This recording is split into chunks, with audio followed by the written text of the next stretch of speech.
A stranger insults you in public. Your blood boils, your fists clench. But the person standing next to you, who heard the exact same words, just smiled and walked away. Same insult, same moment, two completely different worlds. What did they know that you didn't? There's a psychological weapon used by hostage negotiators, therapists, and even CIA operatives that makes you emotionally bulletproof. It's not about being tough, it's not about letting it go.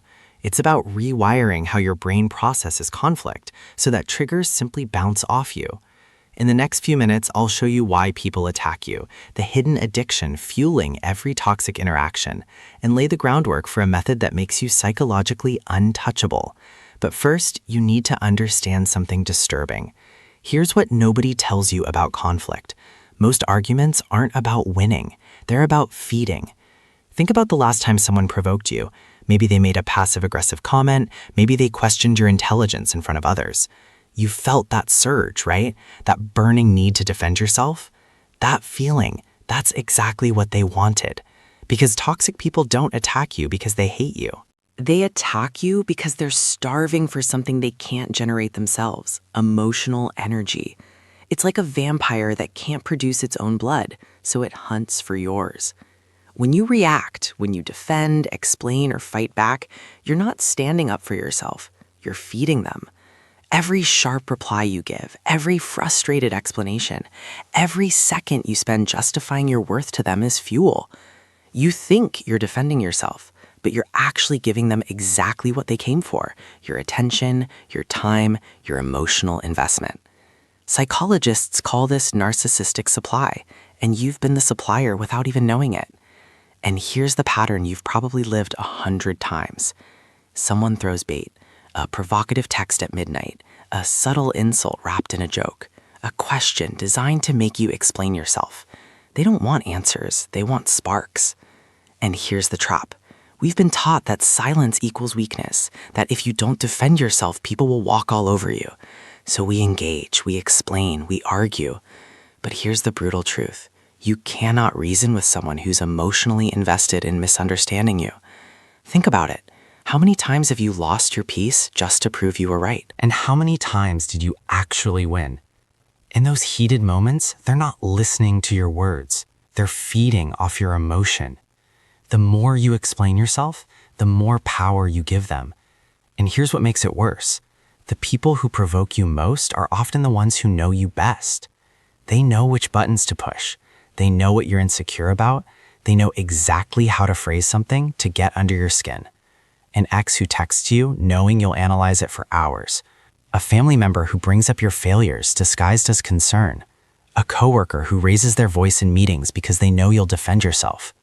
These people fish with emotions, not words. They're searching for something that shakes you because that makes them feel in control. But then something interesting happens. You meet someone who doesn't take the bait. Someone who hears the insult and treats it like background noise. Someone who can sit in a room full of passive aggression and remain completely at ease. They're not ignoring the toxicity. They're refusing to participate in it. What's their secret? They understand something crucial. You cannot win a game you refuse to play. If this is hitting home for you, then hold on to that thought, because understanding this simple rule, it changes everything. Let's talk about the actual technique therapists teach their clients when they're dealing with narcissists, manipulators, or anyone who just thrives on emotional chaos. It's called the gray rock method.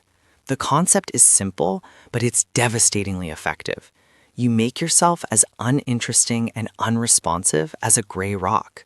No emotional highs, no defensive lows, just calm, neutral, almost boring responses. Here's how it works in practice. When someone tries to provoke you, you respond with the absolute minimum of emotion and information. Short answers, a neutral tone, no explanations they can twist, no justifications they can attack. They say, "Why are you always like this?" You say, "I don't know." "Don't you have anything to say?" "Not really." "You're just going to ignore me?" "I'm listening. I just don't have much to add." You see, you're not being rude. You're not being dismissive. You are simply refusing to be the source of drive they're desperately seeking.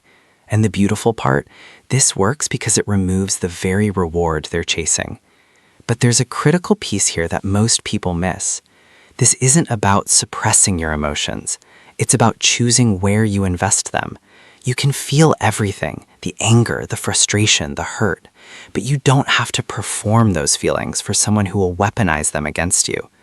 Real strength isn't about reacting fast. It's choosing not to react at all. Think of yourself like Wi-Fi.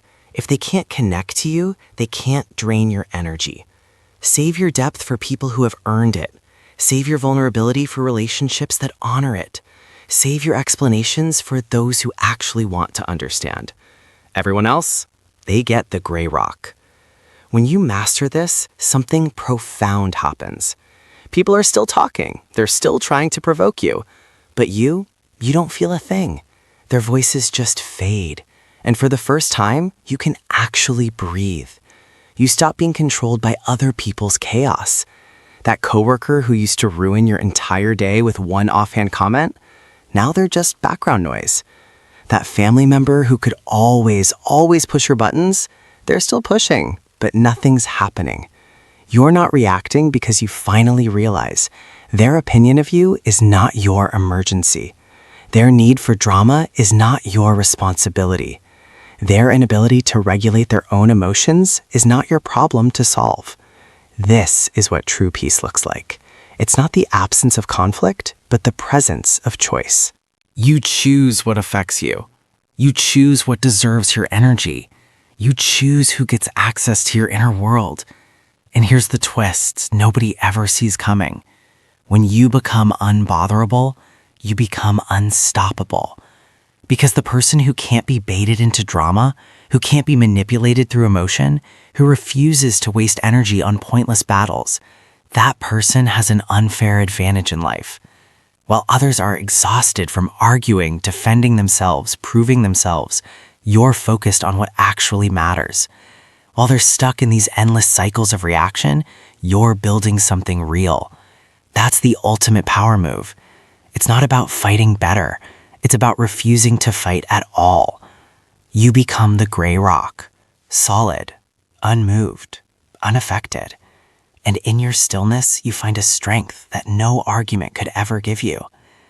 When you stop playing their game, the game ends. Their problem isn't you. It's that you stopped feeding them. So next time someone tries to pull you into their chaos, just remember, you don't owe anyone a reaction. Stay solid. Stay still. Be the gray rock. If this message shifted something in you, hit subscribe and drop a comment below. I read every single one. Make calm your default. Because the one who can't be triggered can't be controlled.